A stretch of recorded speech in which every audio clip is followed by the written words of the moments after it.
میرے اعمال کی اصلاح کرم سے کر دے۔ الحمدللہ رب العالمین والصلاة والسلام علی سید المرسلین۔ اچھا، جب نوجوان بیٹھتے ہیں تو ایک ڈسکشن کافی ہوتی ہے کہ یار سکسیسفل کون ہے، کامیاب کون ہے، کون لائف کامیاب گزار رہا ہے، کیسی جوانی گزاروں کہ پھر اگلی لائف بڑی آسانی سے گزرے، سکسیسفل لائف کیسے ملے گی۔ آج میں قرآن پاک کی چند آیتیں آپ کے سامنے پیش کروں گا۔ یہ کون طے کرے گا کہ کون کامیاب ہے؟ آپ کریں گے، میں کروں گا، یا وہ طے کرے گا جس نے اس کائنات کو بنایا ہے، جس نے مجھے بنایا ہے، جس نے آپ کو بنایا ہے؟ وہ رب بتائے گا نا کہ کامیاب کون ہے۔ تو آئیے آج قرآن ہی سے پوچھتے ہیں کہ اے رب کے پیارے کلام، تو ہمیں بتا کہ ہم کامیاب ہونا چاہتے ہیں، ہم سکسیسفل رہنا چاہتے ہیں in the life here and hereafter, زندگی میں بھی اور مرنے کے بعد کی جو زندگی ہے ہم اس میں بھی کامیاب رہنا چاہتے ہیں۔ کیونکہ کچھ لوگ سمجھتے ہیں پیسے والا کامیاب ہے، کوئی کہتا ہے نہیں جناب طاقت والا کامیاب ہے، کوئی کہتا ہے جو خوبصورت ہے وہ کامیاب ہے، کوئی کہتا ہے جو مشہور ہے وہ کامیاب ہے۔ ہم انہی ڈسکشنز میں کھو جاتے ہیں۔ تو سمپل فارمولا یہ ہے کہ قرآن سے ہی پوچھ لیتے ہیں کہ اے خالق و مالک کے کلام، تو ہمیں بتا کہ کون کامیاب ہے۔ پارہ 18 ہے۔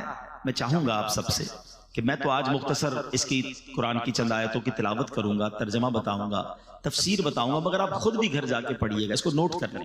18 پارے کی صرف شروع کی میں 10-11 آیتیں پڑھوں گا، اور ان 10-11 آیتوں میں اللہ کریم نے ہمیں سب بتا دیا کہ کامیاب کون ہے، کامیاب کون ہے اور کیوں ہے، ان کی اوصاف کیا ہیں، ان کی کیٹیگریز کیا ہیں، اور اس کے بعد رب کریم نے اس کا ریوارڈ بھی بتا دیا۔ ایک بندہ کہتا ہے نا یار اتنا محنت کروں گا تو ملے گا کیا بھائی، کورس کروا رہے ہو مجھے، آپ اتنا ٹائم میرا اسپینڈ کروا رہے ہو، اینڈ آف دی ڈے مجھے اس کا بینیفٹ کیا ہوگا؟ اللہ کریم نے کامیاب لوگوں کے اوصاف بھی بیان کیے اور ان کو ملنا کیا ہے وہ بھی بتا دیا ہے۔ اب اس کی آپ کی مرضی ہے کہ ریوارڈ سامنے رکھ کے ہم کیوں کرتے ہیں مہنگے کورسز، کیوں اتنی پڑھائی کرتے ہیں؟ نظر آ رہا ہوتا ہے ڈاکٹر بن گیا تو اتنی سیلری ہوگی، انجینئر بن گیا تو اتنی ہوگی، چارٹرڈ اکاؤنٹنٹ بن گیا تو اتنی ہوگی، اور کورسز کر لوں گا، مزید ایک ڈپلوما لے لوں گا تو یہاں یہ میرا فائدہ ہوگا۔ انسان بینیفٹ پر نظر رکھ کر اسٹرگل کرتا ہے۔ آج میں آپ کو دنیا کے کسی بندے کی طرف سے یہ نہیں بتا رہا کہ یہ کرو گے تو یہ ملے گا، میں خالق و مالک کے قرآن سے آپ کو بتانے جا رہا ہوں کہ یہ کرو گے تو سنو ملے گا کیا۔ اب آپ کی مرضی ہے کہ وہ جو ریوارڈ ہے وہ سننے کے بعد اگر اس لائن آف ایکشن کو اپنا لیں تو پھر انشاءاللہ خیر ہی خیر۔ It's not very difficult. I'm not telling you which one of the biggest or difficult formulas today. Just I recite only 10 آیات in front of you. 10 آیتیں ہیں، سمپل ہے، کوئی مشکل نہیں ہے۔ اگر واقعی غور کر لیں تو چند باتیں اللہ نے فرمائی ہیں، اس کو پورا کر لیں تو کامیاب ہو جانے ہیں، اور اللہ کے نزدیک جو کامیاب ہوا اصل کامیابی وہی ہے۔ ایک بات یاد رکھنا، مجھے میرے کولیگز کہیں، مجھے میرے فرینڈز کہیں، میرے رشتہ دار کہیں کہ بڑا کامیاب آدمی ہے، اور اللہ کی بارگاہ میں اگر کامیاب نہیں ہوں، وہ مجھ سے ناراض ہے، تو اس کامیابی کا کوئی فائدہ نہیں ہے۔ اور جس کو رب فرما دے نا یہ کامیاب ہے، اللہ کے حبیب فرما دے یہ کامیاب ہے۔ ہمیشہ یاد رکھنا، جس سے رب راضی اس سے سب راضی۔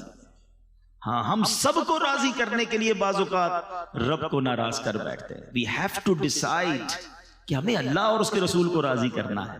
تو آئیے قرآن کی چند آیتیں ہیں، پارہ 18 ہے، سورہ مومنون۔ قرآن فرماتا ہے بسم اللہ الرحمن الرحیم قد افلح المؤمنون۔ پہلی آیت اللہ فرماتا ہے بے شک ایمان والے کامیاب ہو گئے۔ کامیاب کون ہے؟ ایمان والا۔ اے اللہ تیرا شکر ہم ایمان والے ہیں، کتنی بڑی نعمت ہے ایمان، ہم ایمان والے ہیں۔ یہ فرسٹ کنڈیشن کو ہم نے اچیو کر لی ہے، وداؤٹ اینی ڈیفیکلٹی اور وداؤٹ اینی اس کو آپ کا اسٹرگل۔ اللہ نے مہربانی کیسی کی کہ ہم کسی کافر کے گھر میں پیدا نہیں ہوئے، آنکھ کھولی تو ماں باپ مسلمان تھے۔ یہ اللہ کی مہربانی ہے۔ ہم میں سے کسی نے دعا تھوڑی کی تھی پیدا ہونے سے پہلے، یا اللہ جب بھی پیدا کیجیے مسلمان گھرانے میں پیدا کرنا۔ بغیر مانگے اللہ نے مجھے اور آپ کو مسلمان بنا دیا۔ کان نے پہلی آواز سنی تو اللہ اکبر سنی۔ تو قرآن کہتا ہے کامیاب کون ہے؟ بے شک ایمان والے کامیاب ہو گئے۔ اب آگے ایمان والے کیسے، یہ آگے قرآن بتائے گا، ٹھیک ہے؟ اچھا، ایمان کی بات پہلے کر لیتے ہیں۔ ہمیشہ یاد رکھیں the most precious thing which we have ہمارے پاس جو کچھ چیزیں ہیں ان میں سب سے قیمتی چیز اگر کچھ ہے تو وہ ایمان ہے. ایمان نہیں تو کچھ بھی نہیں. یہ ہمیشہ یاد رکھیے گا. آپ جب تک ایمان کی ویلیو کو فیل نہیں کریں گے آپ اس کی سیکیورٹی کی فیل نہیں کریں گے. میں مثال دیتا ہوں, آپ میں سے ہم میں سے کسی کے پاس پرانی موٹر سائیکل ہو, جہاں چاہے کھڑی کر دیتا ہے. جب نہیں لیتا ہے تو ذرا دھیان رکھتا ہے, لاک بھی لگاتا ہے. گاڑی لے لے تو اور خیال شروع ہو جاتا ہے. زیادہ قیمتی گاڑی ہو تو رات کو اٹھ کے سنا ہے لوگ اپنی گاڑی دیکھ رہے تھے باہر کھڑی ہے, یہ کھڑی ہے, بہت مہنگی ہے نا. نارمل موبائل ہے تو کسی بھی جیب میں رکھ دیا. مہنگا موبائل لیا تو بیان کے دوران بھی ہاتھ لگا کے چیک کرتے ہیں, ہاں ابھی بھی ہے, خیر ہے, گیا نہیں ہے. کیوں؟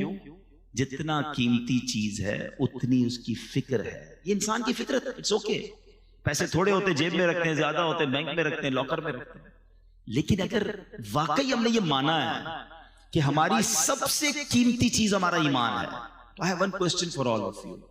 پھر میرا آپ سے سوال ہے کہ کب ایمان کی حفاظت کی فکر کی ہے؟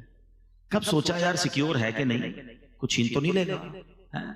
کبھی جس طرح چیزوں کو چیک کرتے ہیں, یار موبائل ہے, پیسے ہیں, گاڑی ہے, بینک بیلنس مارے ہوتے ہیں لوگ, یا چیک کر لو سب ٹھیک ہے.